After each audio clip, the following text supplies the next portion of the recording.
attendez. Madame Cosse, bonjour. Monsieur Montbrial, bonjour. Je pense que vous êtes toujours président de l'association de l'abeille corrézienne. Exactement, oui, depuis 7 ans maintenant. Et je vous présente Maryse Coste, du coup, ma trésorière.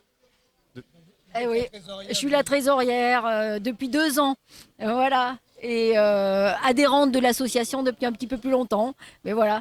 Donc nous sommes le binôme plus les autres, plus tous les autres collègues qui nous accompagnent et qui nous soutiennent. C'est une petite association très dynamique. Monsieur Montbrial, cette année, comment la foire du miel, vous la sentez, vous? Il y a du beau temps, il y a des exposants, je pense que ça va être top. Franchement, j'aimerais bien qu'il y ait une belle foule comme il y a eu il y a 2 ans. Je crois qu'il y avait eu 3 ou 4 000 personnes sur la journée. C'était vraiment une super foire au miel. Les abeilles ont bien travaillé? Eh bien, au printemps et début d'été, très très bien, mais la canicule cette année a un peu cassé cette dynamique. Les châtaigniers a séché et on a eu peu de miel de fin de saison au mois de juillet, mais elles nous ont bien gâtés cette année. Et les fleurs choisies par les abeilles, c'était lesquelles le plus cette année? Il y a eu beaucoup d'acacias, beaucoup de fruitiers aussi, et après tout ce qui est trèfle, tout ce qui est miel de ronce aussi, tout ce qui est entre le mois de mai et le mois de juin. Jusqu'au châtaignier, mais qui a été un peu plus compliqué. Les gens exportent leurs ruches, pardon, attends, les gens exportent leurs ruches ailleurs que dans la région où ils habitent? Oui, il y a pas mal de transhumance. On parle de transhumance comme les moutons.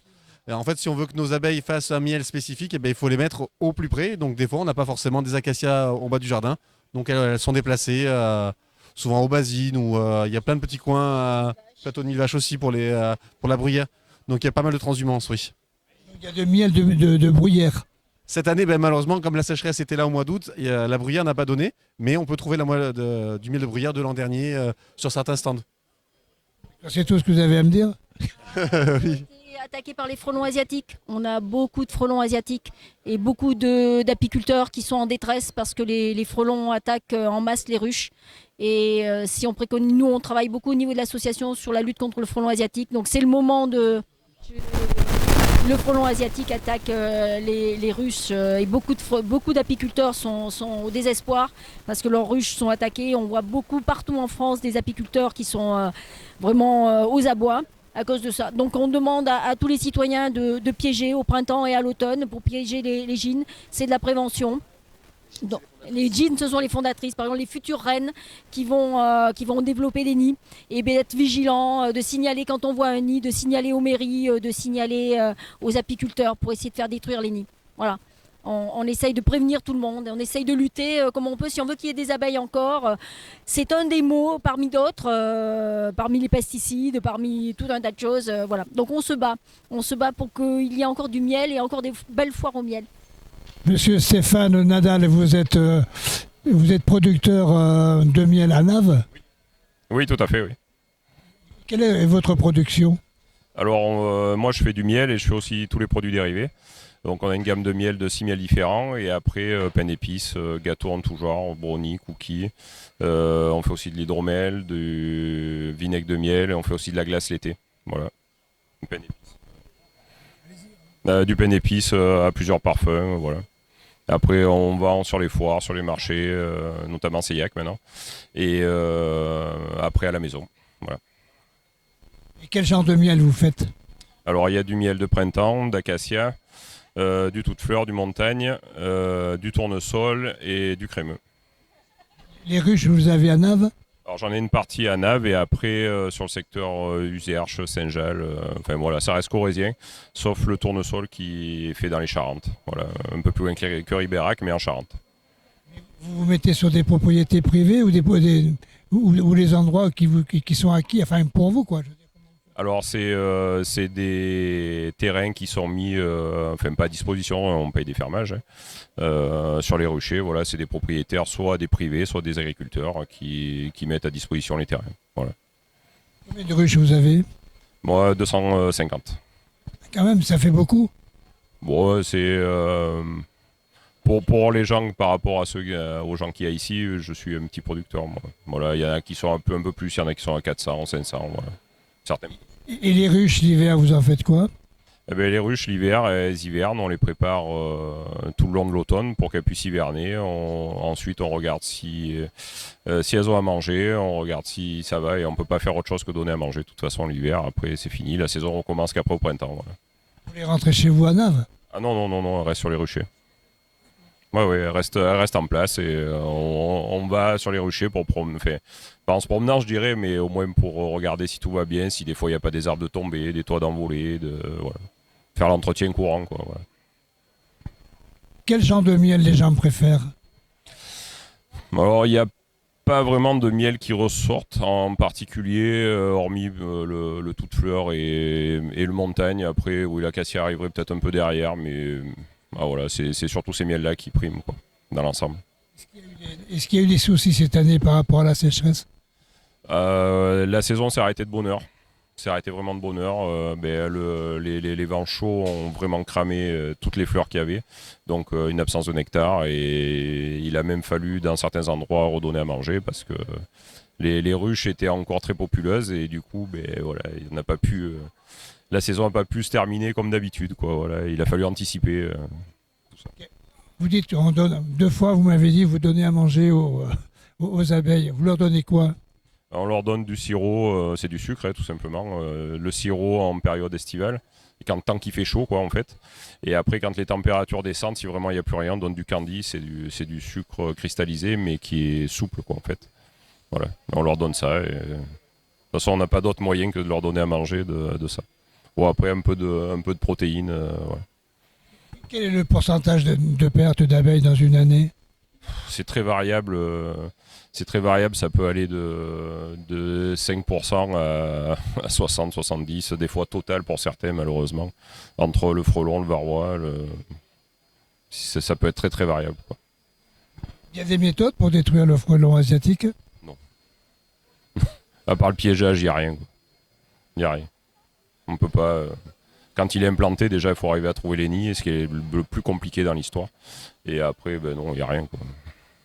Écoutez, Monsieur Nadal, merci et bonne journée, bon marché au miel aujourd'hui à la salle Brassens. À bientôt.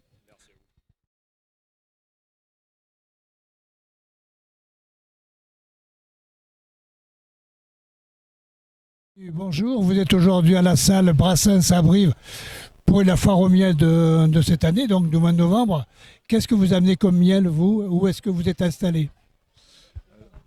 Alors on emmène le miel qu'on produit autour de chez nous, quoi, à savoir du miel des Monédières, miel de la Vézère et miel du plateau de Millevaches. Qu'est-ce que vous faites avec votre miel? Qu'est-ce qu'on fait avec notre miel? On fait une production qui est assez originale dans la région, parce qu'on fait du nougat. Voilà. Et puis après, on le vend aussi tel quel, en pot. Quel genre de fleurs?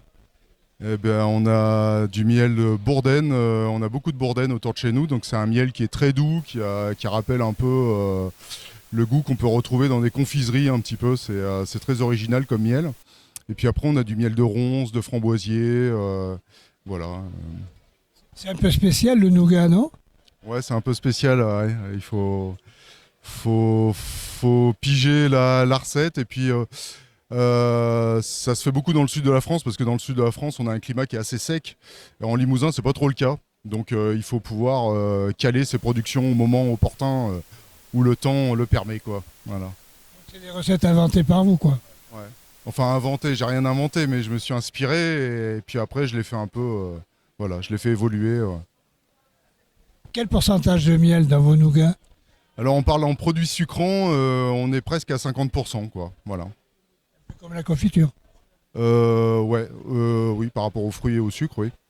Ouais. Quelles difficultés vous avez rencontrées cette année? Alors cette année, ça a été une très très bonne année, donc très peu de difficultés. C'est pas le cas souvent, puisque on a essuyé quand même beaucoup de nombreuses mauvaises années. Et il était temps que ça produise parce que voilà, mais c'est une production, le miel, c'est une production qui est très aléatoire et on est dépendant de la météo et voilà, d'autres facteurs qui sont plus techniques, mais Est-ce que vous devez déplacer vos ruches de l'endroit où vous êtes? Oui, ça nous arrive, ça peut nous arriver de les déplacer. On le fait de moins en moins. Je pense même qu'on va arrêter les transhumances. Voilà, c'est. Quel problème vous rencontrez lors des transhumances, justement? Les transhumances, c'est assez aléatoire parce que finalement, quand ça miel à 50 km de chez nous, c'est probable que ça miel aussi chez nous. Donc finalement, on déplace des ruches pour espérer faire plus de miel et puis c'est pas souvent le cas. Finalement, on en fait.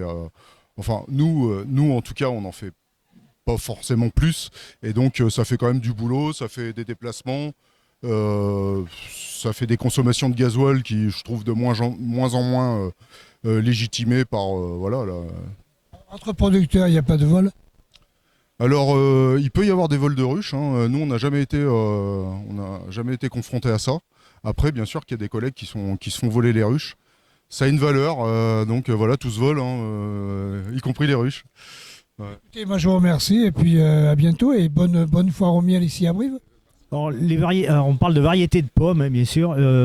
En Corrèze, les croqueurs ont recensé plus de 130 variétés corréziennes. Ça ne veut pas dire qu'elles ne sont qu'en Corrèze, mais elles sont bien implantées corréziennes, ce qui permet d'avoir une diversité totale de précocité, de maturité, de durée de conservation.